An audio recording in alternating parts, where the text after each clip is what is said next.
raconte aujourd'hui une anecdote sur la fanatique déguisée. Ça s'est passé il y a à peine quelques jours. J'ai reçu un message sur Insta. Bonjour Zahane, je pense que tu te rappelles de nous. Je suis tombée sur tes TikTok. J'ai appris que tu étais devenue maman. Et j'ai calculé, et ça veut dire que le jour où tu nous as maquillés, et ça s'est très mal passé, j'étais déjà enceinte. Sache que je culpabilise encore plus qu'on se soit mal comporté. Ah, parce que quand on se comporte mal avec les gens, mais qui sont pas enceintes, c'est ok. Bon alors du coup, pourquoi elle s'est excusée cette jeune femme? L'année dernière, ça m'a effleuré l'esprit de vous raconter cette story time. Quand j'ai su ce qui se tramait en réalité, je me suis promis de jamais vous en parler. L'été dernier, j'ai une jeune femme qui a fait appel à mes services. Elle s'est mise en tête tout le long de la prestation de m'humilier. Elle a commencé par un nombre incalculable de provocations auxquelles j'ai absolument pas répondu. Quand elle a vu que la provocation ne fonctionnait pas, elle a décidé de passer à la vitesse supérieure et de me manquer de respect. Avec beaucoup de calme et la répartie qui m'animait, j'étais très inspirée ce jour-là. Je l'ai remise à sa place. Je l'ai tellement remise à sa place qu'elle s'est mise à pleurer. Je suis sortie de la prestation, j'étais anormalement calme, mais très énervée. J'ai reçu un appel par la suite de la grande sœur de cette jeune fille qui m'a laissé un message vocal que j'ai pris le soin d'enregistrer puisqu'à l'époque,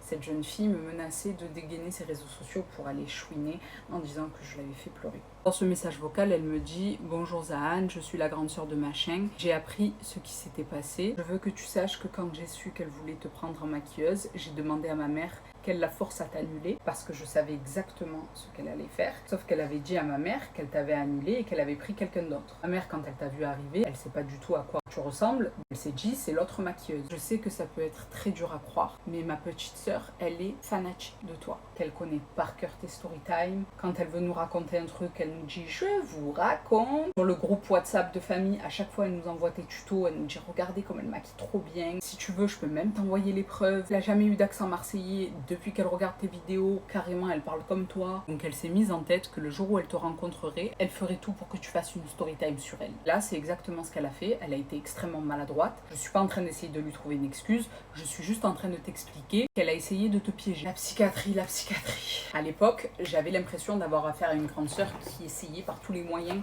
de sauver les fesses de sa petite sœur. J'ai reçu de la part de L'Oréal Infaillible 24 heures. Vous savez, le fameux fond de teint, apparemment, il est incroyable. L'influenceuse un peu controversée, Michaela, qui en a parlé, à ce qui paraît, ils sont incroyables, mais il y a eu beaucoup de vidéos qui disaient « Ouais, tu dis que c'est incroyable, mais le problème, c'est que tu as un filtre. » Je n'ai pas de filtre, donc on va pouvoir tester. Pour être sûr qu'elle disait la vérité, je recontacte la grande sœur et je lui demande de m'envoyer les captures d'écran où sa sœur, visiblement, m'encense, où elle partage dans le groupe de famille, qu'elle m'apprécie, son compte TikTok, Instagram pour voir si elle a déjà commenté mes vidéos et tout. Et c'est vrai, depuis quasiment mes débuts, cette jeune fille, elle me suit.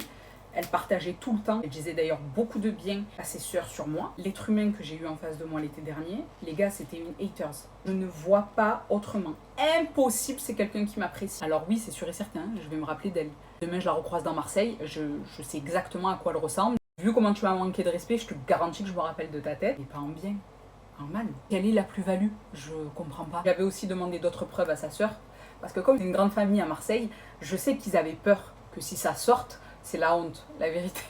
Ils auraient capté qui c'était dans leur famille et tout. Pour moi, elle essayait par tous les moyens de sauver le truc. Écoutez, ça a l'air pas mal, hein. La Michaela, elle a peut-être mis un filtre pour une raison que j'ignore, mais ça m'a l'air bien couvrant, hein. Et en plus, j'en ai pas mis beaucoup, hein. Vous voyez, par rapport à l'autre côté où c'est moins uniforme. Ah bah écoutez, on va regarder là, ici. Je me rappelle de tous les gens que je rencontre. Surtout les abonnés. Je vous parle pas des gens qui me voient dans les pourtois, hein. Je vous parle vraiment des abonnés qui me suivent assidûment, qui connaissent mes story time. Toutes les abonnées que j'ai pu rencontrer, je me rappelle. Surtout si j'ai discuté avec elles pendant un moment, que je les ai maquillées, je te garantis que je me souviens d'elles. Visiblement, tu kiffes ma personnalité. Ça veut dire qu'on a des points communs. Est-ce que ça aurait pas été plus intéressant pour toi qu'on passe la matinée à discuter de ce qui nous rassemble, plutôt que d'essayer de me provoquer toute la matinée, dans l'espoir que je fasse une story time à ton sujet? Un petit conseil, s'il y en a d'autres parmi vous qui sont comme machin. Avant d'être une meuf qui fait des story time, je suis également une abonnée qui consomme du contenu d'autres créateurs. Dès que je rencontre quelqu'un de qui je kiffe le contenu, j'ai aucune difficulté à aller le voir et à aller partager toute mon admiration. Je vais vous donner 3 exemples. Sana, ça fait des années que je la suis. Je lui ai partagé tout le bien que je pensais d'elle, le travail qu'elle fournit, à quel point je kiffe sa façon de partager les conseils make-up à teint couffin. Donc ça, c'était, je crois, en 2017. 2018. Je l'ai recroisée à Cannes des années après. J'arrive vers elle et elle me dit ça va, tu vas bien? Genre elle me parle comme si elle me connaissait. Et je venais à peine de démarrer les story time, donc je pense pas que c'était par rapport à ça. Je la regarde, je suis choquée qu'elle se rappelle de moi. Elle me dit bien sûr, je me rappelle de toi. Tu es maquilleuse, non? Mais non, tu te rappelles. Elle me dit bien sûr. Oui, oui. Et puis en plus, je te vois dans mes commentaires, souvent commentés, souvent likés. Deuxième exemple, Océane. On est invités toutes les deux au concert de Lady Gaga. À l'époque, je suis enceinte de 5 mois. Je le cache en plus. Et je suis super fatiguée. J'hésite, je réfléchis, est-ce que j'y vais pas? Parce qu'effectivement, j'avais déjà entendu des vertes et des pas mûres à son sujet. Au final, je me dis, allez, vas-y, au pire du pire, c'est une tête brûlée. Je serais juste dégoûtée, déçue.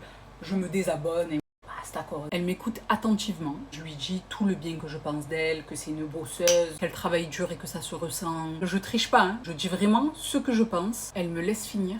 Elle me regarde dans les yeux, les larmes aux yeux.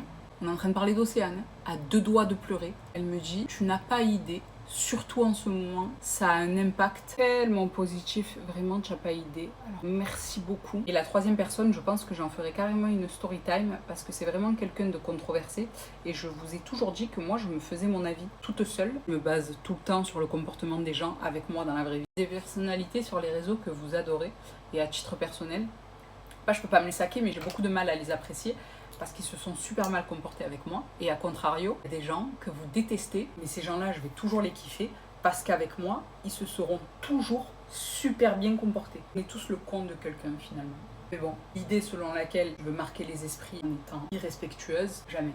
Ah, et parenthèse, c'est pas la fanatique qui est venue s'excuser il y a 2 jours, c'est la grande sœur qui est venue une nouvelle fois s'excuser pour sa petite sœur. Voilà, voilà.